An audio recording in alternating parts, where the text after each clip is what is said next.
नमस्कार, मैं हूं आचार्य संदीपन। आप देख रहे हैं मिडनाइट एक्सप्रेस।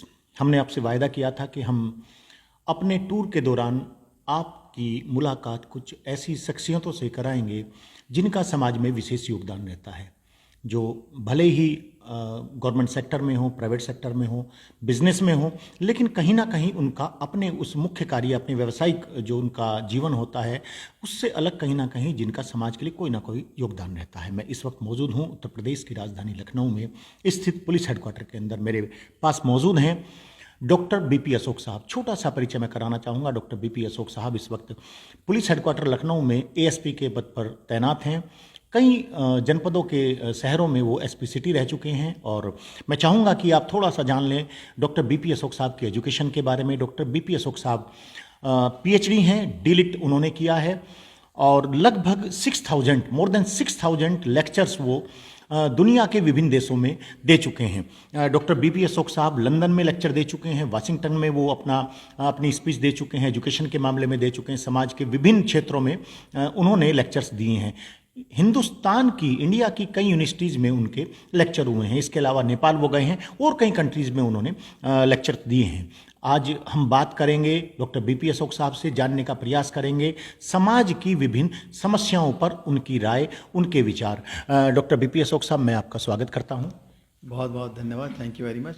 डॉक्टर साहब, सवालों की लिस्ट मैं आज पेपर पे लेकर के आया हूं और बहुत कम ऐसा होता है कि मैं सवाल पेपर पे या डायरी में नोट करके आऊं, चूंकि वो सवाल खास होते हैं, अहम होते हैं। मेरा पहला सवाल है, समाज में आज फैमिली, जो परिवार हैं, वहाँ विखंडन बढ़ रहा है।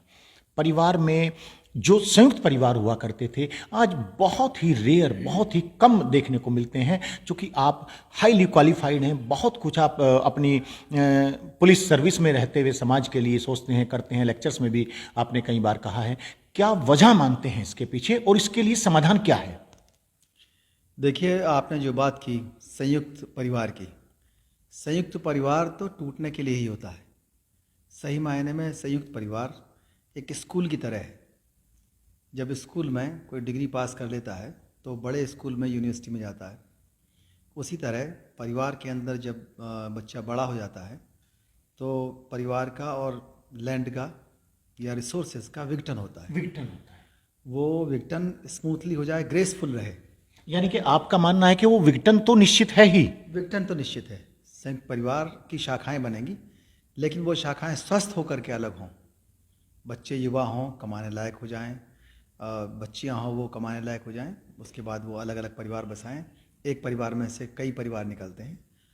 अगर वो झगड़े के बाद अलग होते हैं, लड़ाई के बाद अलग होते हैं, कोई अपराध हो जाता है, तो वो विघटन कष्टकारी है और समाज के लिए अच्छा नहीं है। उससे स्वस्थ समाज का या स्वस्थ नागरिक का निर्माण नहीं होता। तो हम ये चाहते हैं कि स्वस्थ नागरिक रहें, स्वस्थ परिवार रहें और स्वस्थ हमारा देश रहे। तो परिवार का जो विघटन है उसके बहुत से कारण हैं। हमारे जो संस्कृति है वो बाल विवाहों की है, और अभी ये बहुत अच्छी बात है कि जो लड़कियों की एज है, एज ऑफ कंसेंट, वो शादी वाली जो एज है वो भी 21 साल हो गई है। ये बहुत अच्छी बात है। इसके लिए माननीय प्रधानमंत्री जी को धन्यवाद देना चाहिए। देखिए, जो लोग बाल विवाह के हैंगओवर में रह रहे थे, पता ही नहीं पड़ता था लड़कियों को या लड़कों को कि शादी क्या चीज़ होती है, और वो पिता बन जाते थे। उनका व्यवहार, उनका आचरण, उन चुनौतियों के लिए वो लोग तैयार नहीं होते थे। मतलब कहीं ना कहीं जिम्मेदारियों का एहसास उनको नहीं रहता था। चुनौतियाँ स्वास्थ्य की आती थी, बहुत सी चुनौतियाँ व्यवसाय की आती थी, बहुत सी चुनौतियाँ सामाजिकरण की आती थी। एक परिवार से एक व्यक्ति दूसरे परिवार में जब पहुंचता है तो उसके प्रति एक भावना होती है उसकी सामंजस्य करने की। न तो वो खुद कर पाती हैं लड़कियां, ना ही लड़के कर पाते हैं आसानी से। तो उन सब का इलाज एक हो सकता है कि हम लोग ये शुरू करें कल्चर में भी और कानूनन भी हो जाए कि प्री मैरिज काउंसलिंग होने लगे। यानी कि शादी से पहले काउंसलिंग दोनों की हो, और जी, और वो दोनों कंपलसरी हो, कंपलसरी हो जाए। मतलब कम से कम 1 या 2 दिन की काउंसलिंग हो, जिसमें उनको 1-1 घंटे के लेक्चर इस तरह के हों कि हेल्थ के बारे में क्या चैलेंजेस आएंगे शादी के तुरंत बाद, कौन सी बीमारियां हो सकती हैं शादी के बाद में, कौन सी दवाइयां उनको खानी पड़ सकती हैं, कौन सी प्रिकॉशंस रखनी पड़ेंगी हेल्थ के मामले में।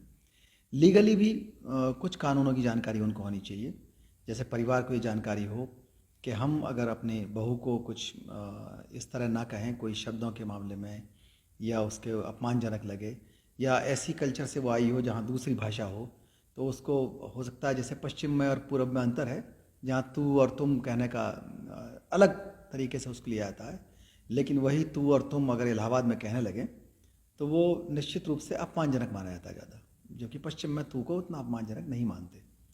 तो बहुत सी चीज़ें चेंजेस होते हैं भाषा के। कुछ लीगल जानकारी होनी चाहिए लड़कों को, लड़कियों को शादी से पहले। कुछ कल्चर के संबंध में जानकारी होनी चाहिए, चैलेंजेस के बारे में। और इस तरह के जो केस स्टडीज़ हैं कि तलाक क्यों होते हैं, तलाक क्यों होते हैं, और जो जीवन शादी के बाद है उसमें जो लड़की के परिवार वालों को और लड़के के परिवार वालों को किन चीज़ों का ध्यान रखना चाहिए, उस तरह के उनके व्यवहार में परिवर्तन हो जाना चाहिए, या तो वो स्वीकार कर लें। साथ ही साथ जो दहेज की समस्या है, वो दहेज की समस्या, उसको दहेज को लोग बहुत बड़ा समाधान मानते हैं, उसके प्रति ये मान के चलते हैं अगर हम लड़की वाले हैं तो दहेज नहीं देना चाहिए, और लड़के वाले हैं तो दहेज ले लेना चाहिए, जो दोनों ही के लिए बहुत बड़ा विष का काम करता है। एक विस्फोटक है दहेज, और सारा जो करप्शन है उसका एक बहुत बड़ा स्तंभ है नौकरियों में। लोग जीवन भर बचाते हैं, जीवन भर रिश्वत लेंगे, और वो सिर्फ उनकी इच्छा ये होती है कि हमारी लड़की की शादी अच्छी जगह हो जाए। जबकि अगर दोनों ही पक्ष मना कर दें, लड़के वाले भी लड़की वाले भी, कि दहेज की जगह हम लोग राइट टू प्रॉपर्टी दें और उनकी पढ़ाई लिखाई में खर्च करें, तो बहुत बड़ा अंतर हो जाएगा। समस्या का कहीं ना कहीं जो है एक समाधान। प्री मैरिज काउंसलिंग और प्री पेरेंटिंग काउंसलिंग, बच्चों को किस तरह पाला जाए, उसमें न सिर्फ माँ की, पिता की भी और परिवार की भी, कि पेरेंटिंग बहुत बड़ी जिम्मेदारी है। आज बच्चे सुसाइड कर रहे हैं, परिवारों का विघटन हो रहा है।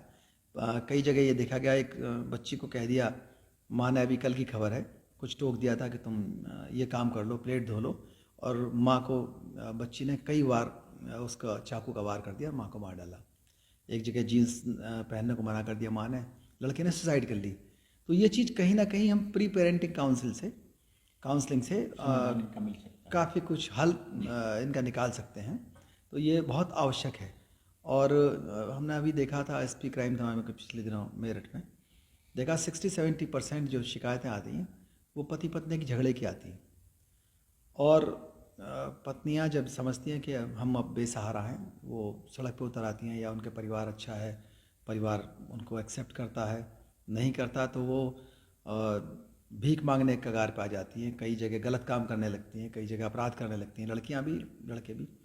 तो उस विघटन को रोकने के लिए ज़रूरी है कि एक ऐसा मैकेनिज्म कल्चर में अपनाया जाए, लीगली भी कानून भी बने, कि जिस दिन वेतन मिले, वेतन मिलने वाले दिन ही कम से कम 15% जीवन साथी के अकाउंट में जाए, ताकि उसको वो अर्निंग माने, उसके जीवन में मतलब निश्चितता रहे फाइनेंशियली। जो सर्वे किए गए हैं अंतर्राष्ट्रीय स्तर पर और राष्ट्रीय स्तर पर, उसमें जो हाउस वाइफ है वो लगभग 29,000 रुपये महीने की हकदार है, लगभग 29,000 रुपये महीने की। उसको रिकॉग्निशन मिलनी चाहिए, वो रिकॉग्निशन अभी तक नहीं मिली है। 29,000 नहीं तो उसको ये लगे कि हाँ, मुझे कुछ ना कुछ, ये मेरी अर्निंग है, मैं बच्चे को पाल रही हूँ, उसको खाना भी खिला रही हूँ, घर की सफाई कर रही हूँ, प्रेस कर रही हूँ, और पूरे घर में दिन भर उसको रखवाली कर रही हूँ। तो ये निश्चित रूप से 29,000 नहीं तो कुछ ना कुछ उसका अधिकार है। ये नहीं है कि घर उसके नाम से नहीं जाना जाता। तो एक साइकोलॉजिकल एम्पावरमेंट भी उसका होगा, और इकोनॉमिक एम्पावरमेंट भी होगा। अपने आप को बेसहारा, अगर झगड़ा भी हो रहा है तो जब तक कि डिसीजन नहीं हो जाता तलाक का, तब तक वो उसकी हकदार रहनी चाहिए, कि वो कम से कम 15% उसके जीवन साथी जो है उसके अकाउंट में भेजेगा। वो बेसहारा नहीं होगी। ऐसा नहीं है कि वो किसी गलत काम करने को मजबूर हो जाए। डॉक्टर साहब, बुज़ुर्गों को लेकर के मेरा अगला सवाल है। बहुत सारी फैमिलीज़ में देखने को मिलता है कि बुज़ुर्गों का जो लिविंग स्टेटस है वो बहुत नीचे चला गया है, यानी कि परिवार की तरफ से फाइनेंशियली सपोर्ट नहीं मिल रहा है, या उनकी जो एज है, बढ़ती हुई एज को के कारण जो प्रॉब्लम्स आती हैं उनको, हेल्थ प्रॉब्लम्स, उनके लिए कोई उनकी हेल्प करने को परिवारों में तैयार नहीं है। क्या कहेंगे इसके ऊपर, कैसे इस समस्या का बुज़ुर्गों की समाधान हो? देखिए, इसमें हम लोग NGO चलाते हैं, उसमें पे बैक टू फैमिली का एक कंसेप्ट हम लोगों ने इवॉल्व किया है। उसका अर्थ यही है कि परिवार को बचाने के लिए हम किस तरह से उसको पे बैक करें। माँ बाप कई बार देखा गया है कि अपने बच्चे को पढ़ाते लिखाते हैं, उसको खिलाते भी हैं, उसको बड़ा करते हैं, पल पल उसके विकास को देख करके खुश होते हैं। लेकिन वही बच्चा जब ऐसा हुआ कि डॉक्टर बन के अमेरिका चला गया, वहीं शादी कर ली, वहीं रहने लग गया, और माँ बाप ने उसको डिग्री कराने के लिए उधार ले करके पैसा दिया, वो अपना मकान बेच करके माँ बाप उस उधार को पटा रहे हैं, लेकिन बेटे बेटियों को कोई चिंता नहीं है उस बात की, वो शादी करके इंग्लैंड अमेरिका बस गए। इन चीज़ों को देख करके हम लोगों ने एक थॉट निकाला इसमें कि एक पे बैक टू फैमिली कॉन्सेप्ट जो है, जैसे कि अभी बताया था हमने जीवन साथी के अकाउंट में जाए, उसी तरह से बच्चे चाहे 2 हों, चाहे 4 हों, चाहे 1 हो, चाहे बेटियां हों, चाहे बेटे हों, सभी को, क्योंकि माँ बाप ने उनको पाला है। और कल्चर हालांकि हमारी नहीं कहती कि वो बिटिया से कुछ भी पैसा ले, लेकिन बहुत से परिवार ऐसे हैं जहाँ बेटियाँ ही हैं, तो लेकिन जब कानून बन जाता है तो या कल्चर में बदलाव होता है तो फ़र्क पड़ता है। अगर हम इस चीज़ को अपना लें कानून के द्वारा भी, कल्चर के द्वारा भी, कि हर व्यक्ति वेतन मिलने वाले दिन ही कम से कम 2-2.5% अपनी माँ के अकाउंट में भेजेगा, 2-2.5% अपने पिता के अकाउंट में भेजेगा, और कम से कम 15% अपने जीवन साथी के अकाउंट में भेजेगा। तो बुजुर्गों को ये लगेगा, अगर 2 बच्चे हैं तो निश्चित रूप से उनको भुखमरी के कगार पर नहीं आना पड़ेगा, उनको भीख नहीं मांगनी पड़ेगी, उनको दवाई के लिए, चश्मे के लिए, और बहुत सी ऐसी ज़रूरत होती हैं, अंडर गारमेंट्स हैं, उनके लिए उनको रोज़ किसी से पैसा नहीं मांगना, पैसा नहीं मांगना, एक सेल्फ रेस्पेक्ट के साथ, और ये मान के कि हाँ ये हमारी अर्निंग है, ये हमारा इन्वेस्टमेंट है। सरकारी कर्मचारी या कोई नौकरी वाला है, उसको तो ये रहता है कहीं ना कहीं उसका GPF है, PPF है या सेविंग्स है, लेकिन जो आदमी खेती किसानी कर रहा है, मजदूरी कर रहा है, वो भी अपने बच्चों को पालता है। लेकिन अगर उसके बच्चे गैर जिम्मेदार हो जाते हैं और वो माँ बाप के लिए कुछ नहीं करते हैं, तो उन्हें कानून बाध्य किया जाना चाहिए।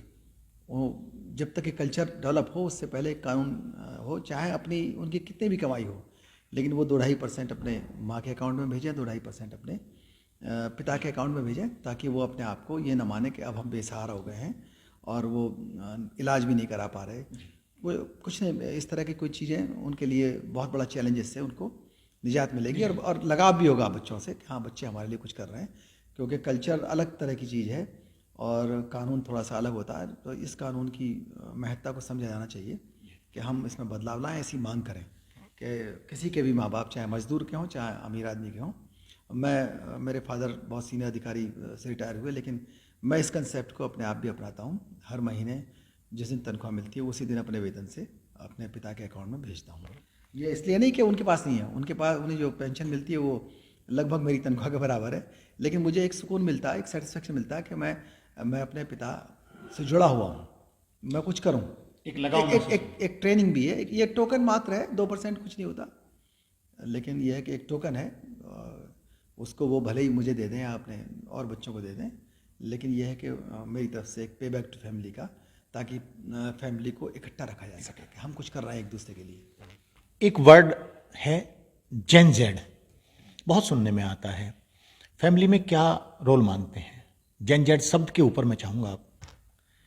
देखिए, ये जनरेशन जेड जो है 1990 के बाद और 2000 के बाद में जो लोग पैदा हुए हैं, उनकी सोच काफ़ी बदली है। जैसे सोशल मीडिया को लेकर के और अपने इमोशनल रिलेशंस को लेकर के नई जनरेशन ने बहुत फास्ट अपने आप को ग्रो किया है, और निश्चित रूप से उन्हीं की लीडरशिप होगी आगे चल करके। बाकी जो लोग पुराने हैं वो उनकी नहीं चलेगी, उन्हीं की चलेगी। लेकिन निश्चित रूप से एक लाइफ को ग्रेसफुल बनाने के लिए और स्मूथ बनाने के लिए कहीं ना कहीं बीच के रास्ते को अपनाना पड़ेगा, ताकि वो चीज़ें जो ऑब्सोलीट चीज़ें हैं कल्चर्स के अंदर, उनको हम अपने आप छोड़ दें, यानी कि वैचारिक संघर्ष से भी हम बच सकें। हाँ, उस वैचारिक संघर्ष से, या बहुत सी हमारी आवश्यकताओं का संघर्ष है, उन समाधानों का संघर्ष है, हम समय की मांग को पहचानें। जैसे भारतीय समाज एक ऐसा समाज है जो पूरी तरह से पीछे की तरफ ज़्यादा देखता है, आगे की तरफ कम देखता है। लेकिन ये जो नई जनरेशन आई है, इसको सोशल मीडिया ने पूरे इंटरनेशनल लेवल पर इकट्ठा कर दिया है। उसकी सोच पूरी तरह से बहुत फास्ट है, वो हर चीज़ का रिजल्ट फास्ट चाहती है। और अब तो ऑनलाइन एजुकेशन ने, स्टेम एजुकेशन ने इतना डेवलप कर दिया है उनकी सोच को कि किसी के पास भी पीछे देखने का टाइम नहीं है। लेकिन हम लोगों की ये इच्छा है कि हम पीछे भी देखें, उससे प्रेरणा लें। कमियां बहुत सी हैं पीछे, उन कमियों को भी दूर करें और आगे जो हमारी जनरेशन है उसके सपनों को भी साकार करें। विकास, डेवलपमेंट बहुत चर्चा होती है, सब डेवलपमेंट हो रहा है या नहीं हो रहा है, विकास कैसे हो।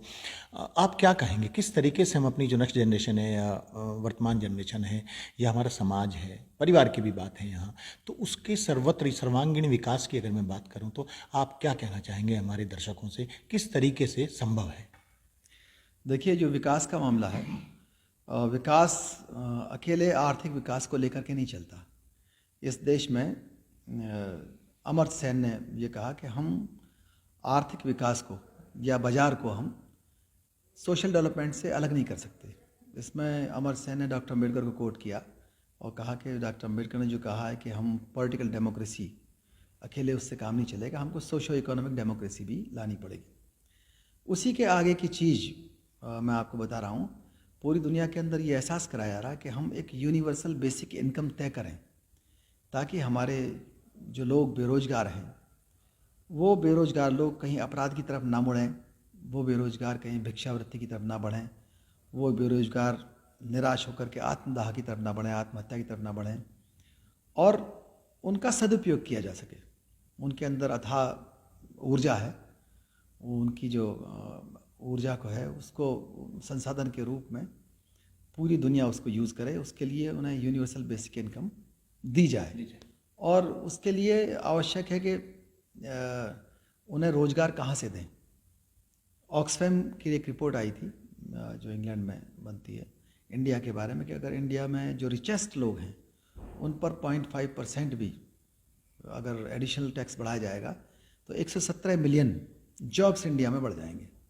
तो निश्चित रूप से हम लोग बहुत सफल हो सकते हैं कि अगर हमारे लोग तैयार हों, जो रिचेस्ट लोग हैं वो कंट्रीब्यूट करने के लिए समाज के लिए, तो कहीं ना कहीं उनके रिसोर्सेज बढ़ेंगे। जो हमारी महालनोबिस की का कंसेप्ट था कि ऊपर वाले लोग जब पैसे वाले होंगे तो नीचे परकोलेट होगी, और गांधी जी का भी कंसेप्ट था कि ट्रस्टीशिप काउंसिल का कि जो बड़े लोग हैं वो छोटों की चिंता करें, और डॉक्टर अम्बेडकर ने कहा कि हमको इकोनॉमिक और सोशल डेमोक्रेसी की तरफ बढ़ना चाहिए।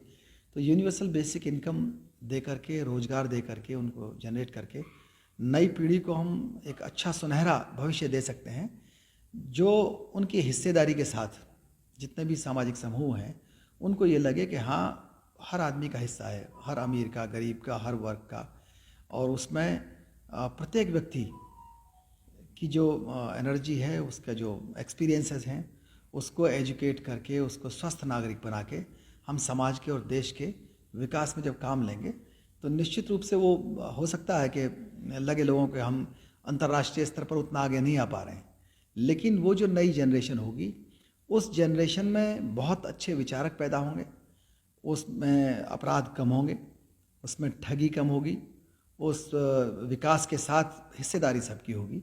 किसी महिला को ये नहीं लगेगा कि हाँ मुझे हिस्सा नहीं मिल रहा, किसी गरीब को ये नहीं लगेगा कि मुझे हिस्सा नहीं मिल रहा, किसी कमज़ोर को ये नहीं मिलेगा, एहसास होगा कि मुझे नहीं मिल रहा। मतलब बराबर भागीदारी की बात करें उनकी भागीदारी, उनका विकास, जो रोटी, कपड़ा, मकान, शिक्षा, स्वास्थ्य और मानवीय गरिमा है, उसको यूनिवर्सल बेसिक इनकम का कंसेप्ट पूरा करेगा।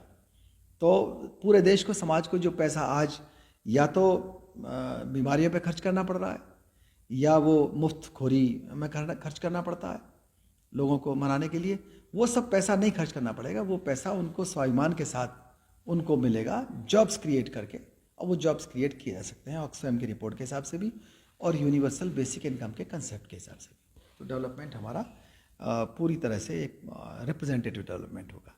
अभी आपने युवाओं का जिक्र किया, बच्चा जन्म लेता है, प्राइमरी एजुकेशन से लेकर के हायर एजुकेशन तक हो जाता है, उसके बाद वो अपने आप को एस्टेब्लिश करने की कोशिश करता है। एजुकेशन की मैं बात करूंगा, किस तरह की आप एजुकेशन चाहते हैं समाज में कि वो बच्चों को दी जाए, उसके बाद जब वो कॉलेज जाते हैं उस लेवल पे किस तरह उनको पढ़ाया जाए, उनको सिखाया जाए कि वो अपने आप को एस्टेब्लिश कर सकें? देखिए, एजुकेशन हमारे देश के अंदर कुछ चीज़ें छूटी हुई हैं जो बचपन से ही जो सिलेबस है हमारी किताबों का, प्राइमरी एजुकेशन का, उसमें उसको ऐड किया जाना चाहिए। जैसे एजुकेशन बहुत ज़्यादा मोटी किताबें तो हैं, लेकिन हम इतने दिनों में दहेज ख़त्म नहीं कर पाए। हम बच्चों को तैयार नहीं कर पाए कि हमारा IAS अफसर भी, हमारा PCS अफसर भी, हमारा डॉक्टर, हमारा इंजीनियर, हमारा नेता वो दहेज से घृणा क्यों नहीं करना सीखता। ये किसकी गलती है?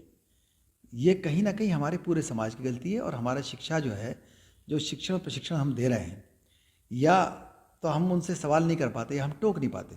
जैसे अभी हम अपने गांव में, हमारे यहाँ शपथ ग्रहण समारोह हुआ कि हम अपने गांव में उस व्यक्ति को नहीं घुसने देंगे जो बारात में दहेज लेके आएगा।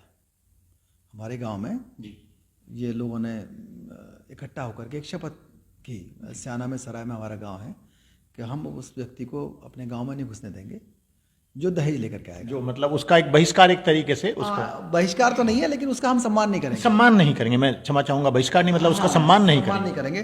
तो ये ऐसा नहीं है कि वो कोई प्रैक्टिकल में ऐसा करने वाले हैं, लेकिन उन्होंने एक प्रतीक दिया, एक पूरे देश के हर गांव को एक सीख दी। ऐसी हरियाणा के एक गांव के अंदर लोगों ने कसम खाई हुक्का पीते हुए वो गांव के अंदर, कि अब हमारे गांव में हम लोग इकट्ठा होकर रहेंगे, कोई किसी की जाति नहीं पूछेगा, कोई किसी का मजहब नहीं पूछेगा, है ना। यहाँ लड़के लड़कियों के कोई ऑनर किलिंग नहीं होगी। उनकी एक सोच डेवलप हुई, एक प्रतीक हुई जी। उस हरियाणा के गांव में मुझे बड़ा अच्छा लगा। उन लोगों ने ये कहा कि हम जातियां हटा करके पूरी तरह से जिसका जो नाम है उसी नाम से हो गए, जातियों के ना नाम रखे जाएंगे ना उपनाम रखे जाएंगे। तो एक सोच विकसित हो रही है। तो हम अगर शिक्षा से इन चीज़ों को जोड़ देते कि हमारे जो स्वस्थ नागरिक हैं वो अंधविश्वासों को ख़त्म करें, वो दहेज को ख़त्म करें, वो जातिवाद को ख़त्म करें, वो सांप्रदायिकता को ख़त्म करें, वो अपना रोटी कपड़ा मकान शिक्षा स्वास्थ्य और मानवीय गरिमा के लिए संघर्ष करें, और उनको जो इक्वलिटी ऑफ अपॉर्चुनिटी है, जो भारतीय संविधान भी देता है, जो universal declaration of human rights उनको राइट्स देता है, उन राइट्स पे, वो राइट्स एक इन्वेस्टमेंट है, वो मेरा भी है। अगर मैं दूसरों का रिस्पेक्ट करता हूँ उन राइट्स का या रिप्रेजेंटेशन का, तो मेरे बच्चे को भी मिलेगा वो कल। अगर मैं दूसरों जो मैं आज दे रहा हूँ वो कल जाहिर सी बात पड़ोसी को दे रहा हूँ, वो एक इन्वेस्टमेंट है मेरे बच्चे के लिए, जो नेक्स्ट जनरेशन है ये उसको मिलेगा। अगर मैं न्याय कर रहा हूँ अपनी कुर्सी पर बैठ करके, तो ये न्याय मेरे बच्चे को मिलेगा। ये उस मूवमेंट में, उस आंदोलन में, उस अभियान में एक स्टेप है, जो मेरा कंट्रीब्यूशन है, कि मैं इंडिविजुअल कंट्रीब्यूशन ये दूंगा कि मैं जिस कुर्सी पे बैठूंगा, जो विचार दूंगा, वो विचार निश्चित रूप से कहीं ना कहीं उसको कंट्रीब्यूट करेगा जो सुधार का है। तो सुधारों से हमारी शिक्षा बहुत दूर चली गई है। स्टेम एजुकेशन है, साइंस पढ़ रहे हैं, टेक्नोलॉजी पढ़ रहे हैं, इंजीनियरिंग पढ़ रहे हैं, मैथमेटिक्स पढ़ रहे हैं, लेकिन अगर हम अंधविश्वासों को ख़त्म नहीं कर पा रहे, दहेज को ख़त्म नहीं कर पा रहे, जातिवाद को ख़त्म नहीं कर पा रहे, वर्गवाद को ख़त्म नहीं कर पा रहे, तो कहीं ना कहीं यह है कि अकेले स्टेम एजुकेशन काफ़ी नहीं है। हमको वो सुधार, जो सुधार की ये भूमि रही, सुधार होते रहे हमेशा, और आज बहुत सफल भी हुए हैं, लेकिन एक झटके में भी हो सकते हैं। अगर हमारी एजुकेशन जो हम उसके अंदर जोड़ दें इन चीज़ों को, कि हमको आज अभी इसी वक्त इन चीज़ों को ख़त्म करना, अपने गांव से, अपने परिवार से, और अपनी किताबों के माध्यम से, अपने विचार के माध्यम से, अपने प्रैक्टिस के माध्यम से, तो हम उनकी तारीफ़ करना छोड़ दें जो इन पे चल रहे हैं, उनको टोकना शुरू कर दें कि हाँ वो दहेज के रास्ते पे ना चलें, जातिवाद के रास्ते पे ना चलें, भ्रष्टाचार के रास्ते पे ना चलें। तो जब हम कल्चर और एजुकेशन से इन चीज़ों को बदलाव करेंगे, तो वो एजुकेशन वाकई मॉडर्न एजुकेशन कहलाएगी। तो समाज में बड़ा बदलाव भी आएगा। जी जी जी, बहुत बड़ा। और इसके लिए बहुत समय की ज़रूरत नहीं है। इसमें तो जब गांव वाले शुरू कर सकते हैं, हरियाणा के गांव वाले या बुलंदशहर के गांव वाले इस चीज़ को कर सकते हैं, तो दिल्ली के शहर वाले क्यों नहीं कर सकते? लखनऊ और इलाहाबाद वाले क्यों नहीं कर सकते? डॉक्टर साहब, मेरा आखिरी सवाल है, आपने बहुत सारे लेक्चर्स दिए हैं इंडिया में, इंडिया के बाहर, तो यूथ वहाँ बहुत बड़े संख्या में उपस्थित रहता है। मैंने कई सारे लेक्चर्स आपके देखे हैं, यूट्यूब के माध्यम से देखे हैं। मेरा एक सवाल ये है कि वहाँ आपसे क्वेश्चन भी पुटअप करते होंगे जो यूथ हैं, तो उनकी क्या समस्या देखने में आती, क्या प्रॉब्लम्स आपके सामने वो रखते हैं अपनी? कुछ सब्जेक्ट पे मैं जानना चाहूँगा कि वो किस तरह की समस्याओं से आपसे अपना समाधान चाहते हैं। देखिए, लोगों के साथ जो सबसे बड़ी समस्या है वो हरेसमेंट की और डिस्क्रिमिनेशन की रहती है। वो चाहे लिंग भेद के कारण हो, चाहे जाति भेद के कारण हो, चाहे सांप्रदायिकता के कारण हो।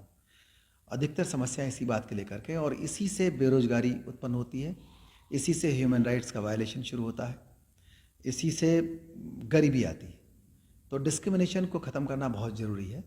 और जिस दिन डिस्क्रिमिनेशन ख़त्म होगा, हमारे देश के पास बहुत एनर्जी है, इंफ्रास्ट्रक्चर ठीक है, हमने उसका सदुपयोग नहीं किया, सिर्फ इसलिए कि हम उन चीज़ों में अपनी एनर्जी वेस्ट करते हैं जिन चीज़ों में कोई भी फ्रूट्स नहीं है, जो मीनिंगफुल नहीं है। अगर वहाँ से हम समय हटा लें, वहाँ से ऊर्जा हटा लें, वहाँ से संसाधन हटा लें, जैसे हम शादी में इतना संसाधन खर्च करते हैं कि पूरी ज़िंदगी भर कमाते हुए बीत जाता है। ये बड़ा सवाल है सर, बड़ा सवाल है। हम उत्सवों में इतनी एनर्जी वेस्ट करते हैं, इतना समय वेस्ट करते हैं कि हमारी पढ़ाई लिखाई बेकार हो जाती है। और अकेले हम अपने, मान लीजिए पत्नी को हम नौकरी नहीं करने दे रहे, ठीक है, हम अपनी बेटी को पढ़ा लिखा के नौकरी नहीं करने देना चाहते, तो हम डॉलर के सामने 50% तो अपने आप को वैसे ही कम कर लिया ना। हमारा रुपया 50% तो अपने आप कम हो गया डॉलर के सामने। जिस दिन हम अपनी बेटियों को, अपने बच्चों को ये कह देंगे नहीं तुम पढ़ लिख सकती हो, तुम्हारे अंदर सारी वो काबिलियत है, तो ये social cultural change, emotional change बहुत आवश्यक है। यही हमारी जनरेशन सवाल करती है। कोई महिला कहती है कि मुझे मेरे भाई पढ़ने नहीं देते, कोई महिला कहती है कि मेरे हस्बैंड मुझे नौकरी नहीं करने देते। मेरे परिवार में खुद ऐसे लोग बाग हैं जो महिलाएं पढ़ी लिखी थीं और उनको उनके हस्बैंड ने नौकरी नहीं करने दी, जबकि वो अच्छी नौकरी में आ सकती थी। और आज वो परिवार बहुत गरीब है। अगर उन्होंने अपनी पत्नी को नौकरी कर लेने दी होती, अगर उन्होंने पत्नी को नौकरी कर लेने दी हो, तो आज वो जितना पैसा उनके पास उससे दुगना होता, गरीबी के स्तर से वो हट जाते। आज लेकिन वो गरीबी के स्तर से ऊपर नहीं उठ पा रहे हैं। सिर्फ एक गलती की, उन्होंने पत्नी को नौकरी नहीं करने दी। बहुत सी लड़कियां ऐसी हैं जो अच्छी खासी होशियार थीं, हाई स्कूल के बाद उन्होंने सामंतवाद के कारण बेटियों की शादी 9th क्लास में 10th क्लास में कर दी। मेरी वाइफ की क्लास फेलो है और उसने भी फ़ोन किया, तो उसको नौकरी नहीं लग दी। वो अच्छी खासी होशियार लड़की थी।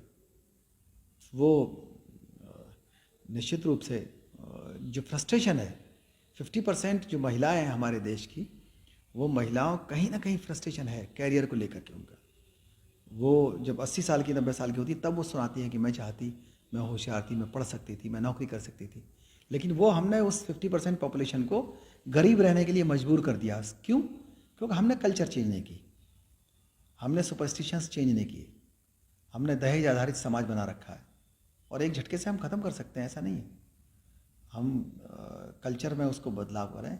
हमारे जो चाहे पूजा घर हों वहाँ से भी आवाज़ आए, हमारे स्कूल से भी आवाज़ आए, हमारे ऑफिस में भी सेमिनार हों, हमारे यूनिवर्सिटीज़ में भी सेमिनार हों कि हम इस देश को दंगा मुक्त करेंगे, दहेज मुक्त करेंगे, जाति मुक्त करेंगे, भ्रष्टाचार मुक्त करेंगे और उसमें व्यक्तिगत भूमिका निभाएंगे। हम बिना दहेज की शादी करेंगे, बेटी की भी और बेटे की भी, खुद की भी। तो निश्चित रूप से एक जो कमिटेड जनरेशन नई वाली आएगी और वो लगेगा कि हाँ वो नए भारत का निर्माण करना चाहते हैं। विकास तो अलग चीज़ है, विकास तो होगा, लेकिन वो विकास सबका विकास हो ना, जिसमें सबका हिस्सा हो। जो माननीय मोदी जी चाहते हैं कि भाई सबके साथ हो, तो वो इनडायरेक्टली वही है कि हम जब सबका हिस्सा सबको देंगे, बच्चे को भी, बुजुर्ग को भी, पत्नी को भी, भाई को, बहन को, उनका हिस्सा हर तरह के, हर क्षेत्र में, रोटी में, कपड़ा में, मकान में, शिक्षा में, स्वास्थ्य में और उनकी गरिमा में भी, तो एक अच्छा भारत बनेगा। मिडनाइट एक्सप्रेस से बात करने के लिए बहुत बहुत धन्यवाद डॉक्टर बीपी अशोक साहब। तो आपने देखा, ये थे हमारे साथ डॉक्टर बीपी अशोक साहब, एडिशनल एसपी हैं पुलिस हेडक्वार्टर में, बेहद क्वालिफाइड हैं। और जहाँ तक मैं समझता हूँ, आज जिन मुद्दों पर डॉक्टर बीपी अशोक साहब से बात हुई, उन मुद्दों पर जो हमें जवाब मिले, उन सवालों के जो जवाब डॉक्टर अशोक साहब ने दिए, कहीं ना कहीं समाज को उनसे बहुत ज़्यादा फायदा मिलेगा।